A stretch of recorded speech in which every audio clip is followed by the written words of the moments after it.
বেজে উঠল শ্যামলী। সম্পূর্ণ জানতে হলে ভিডিওতে একটি লাইক করে দেখতে থাকো। জমে উঠেছে কোন গোপনে মন ভেসেছে ধারাবাহিকের গল্পে। অর্ণব শ্যামলীকে শেষ করে দিতে চাইছিল, কিন্তু শেষ পর্যন্ত অনিকেত শ্যামলীকে উদ্ধার করে।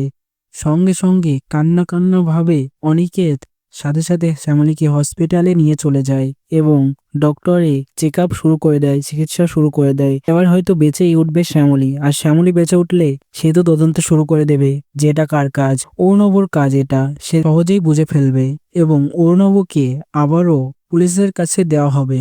সে যাই হোক, অনিকেত যে এতটা করেছে শ্যামলীর জন্য শ্যামলীও মনে মনে বুঝতে পারবে। আস্তে আস্তে তাদের মধ্যে এবার ভালোবাসাটা সবাই বুঝতে পারবে যে কতটা ভালোবাসে। অনন্যা তো ভাববে শুধুমাত্র বন্ধুর জন্য কেউ এতটা করতে পারে, না এটা নয়, এর পিছনে নিশ্চয়ই কোনো কারণ আছে বা উদ্দেশ্য।